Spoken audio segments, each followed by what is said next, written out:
First Higher Education Summit on this topic. So we have an ambitious agenda this morning and want to thank everyone from coming here to Washington from all over the country. Go ahead. And I'll It's just fine. start with a few It's remarks and then introduce Ron Sims and then come back up and we'll introduce Michael Crow, who's with us on the panel, and then we'll move forward. So I'd like to begin with first not forgetting that the Department of Labor, for those of you in higher education, specifically in community colleges and four-year institutions, the Department of Labor next month is going to be issuing $500 million in grants every year for the next 4 years, made possible by the passage of the Education Affordability Act, which is part of the Reconciliation Act for healthcare.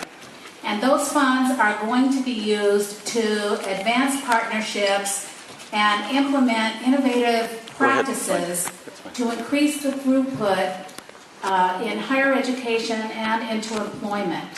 So for those of you that have opportunities in the universities and community colleges to partner together, you should know that every state is going to get a minimum of $2.5 million, and then there'll be $350 million to $400 million in competitive grants. And for consortia, there won't be a cap, and for institutional partnerships and those kinds of things, I think the minimum will be $5 million. I'm just looking over at our experts in the front.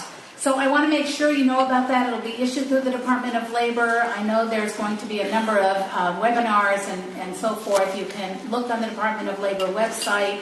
It's made possible through Trade Adjustment Act authorities. So I'm very excited about that and want you to know about that. And we'll try to let you know about other opportunities, whether it's NSF or the Department of Education, through our vocational career technical programs or through our higher ed programs, about possibilities to think about sustainable programs and programs of study specifically in high-need fields, whether it's energy management, renewables, conservation, you name it. We really want to promote the 2-year to 4-year partnerships and the 4-year to graduate partnerships. So we really want you to think about using those funds for those kinds of relationships. Now, in last year's address at the UN Summit on Climate Change, President Obama left no doubt that it's imperative that we act now to create a sustainable future. He said, and I quote, "Our generation's response to the challenge of climate change will be judged by history, for if we fail to meet it boldly, swiftly, and together," and I think this is a great example of together, "we risk consigning future generations to an irreversible catastrophe." So I know I'm speaking to the choir when I say that, but those words really have resonated with us in the Department of Education and with our partners in energy, transportation, NSF, NIH, and a host of other, agriculture especially. So we now are charged with not letting this happen. And I use the royal we because the royalist we is probably in every community in America. It's every child in the school system. It's every parent. It's every community leader. It's every leader in a school, whether it's a professor, a teacher, a faculty member. It's higher education that has an enormous role to play in pulling the partners together. And it's our country when you scale up to what we need to do. Our job in higher education is going to be to prepare the next generation of scientists, technicians, parents, entrepreneurs, and what I call global humanitarians to bring this charge forward, and we simply don't have time to wait.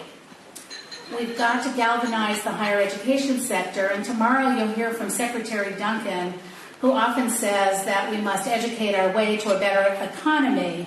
And I'd like to take a moment and just expand on his remark and tell you we must educate our way to a better green economy and also a better society, a better environment. And so when I think about our social and economic imperatives, it's really essential that the environment become a centerpiece of everything that we do.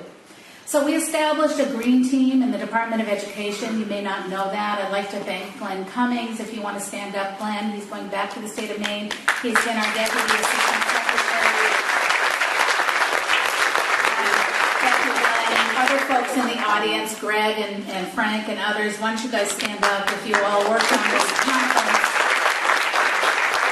And it's really a heroic effort bringing everyone together really around two goals. One is, how are we going to band together to educate our citizenry? And that's what I said at the beginning about every student, every teacher, every family.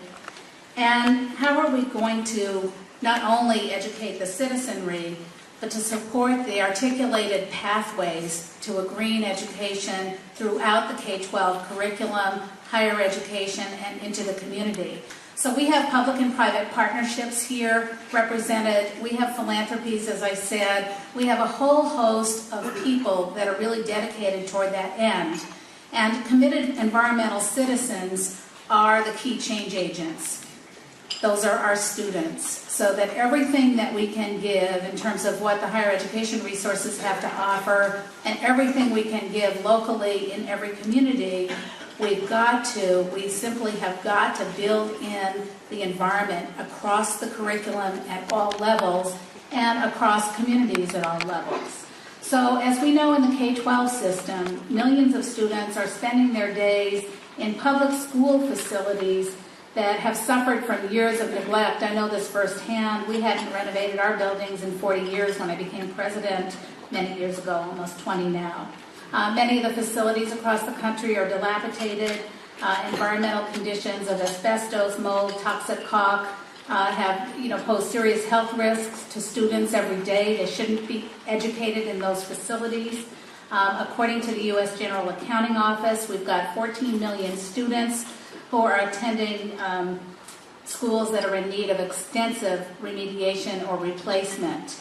The Recovery and Reinvestment Act funds are helping to change this. We've gone across the country with the help of Education, Treasury, the Department of Energy, Steve Chu and his folks, Interior, Agriculture, Tom Vilsack, states and local governments have really rallied together and used those dollars to retrofit. They've used bond authorities, they've used stimulus funds to construct new facilities and to modernize many of the facilities that are simply unacceptable for school children and for higher education. I should add ourselves. We have a lot of old buildings in higher education that have needed attention.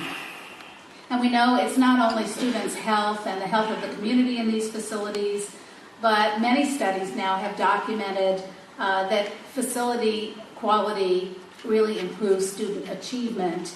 And studies suggest that students attending schools in poor condition score 11% lower on average on standardized tests than students who attend schools that are in good condition.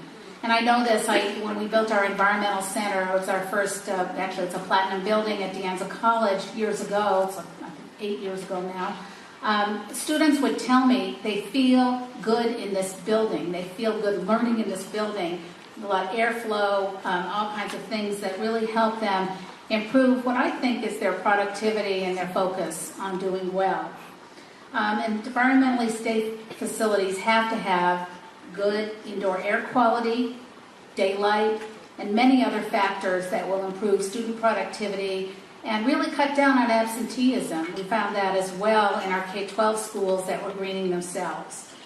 Also, greener environments are going to help students become educated about the impact of their behavior. Youth in the demographics that I talked about are on average online 9 or more hours a week. 60% of them have cell phones. I saw 3 girls walking down the street text messaging each other rather than talking to each other.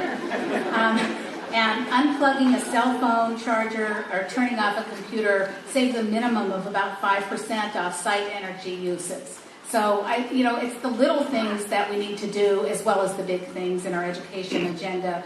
And I think some studies have said that kind of waste, which may seem small to us, accounts for over $4 billion in waste. Teens and young adults also, as we know, have enormous spending power. But I got educated in this job. I've been the undersecretary for 14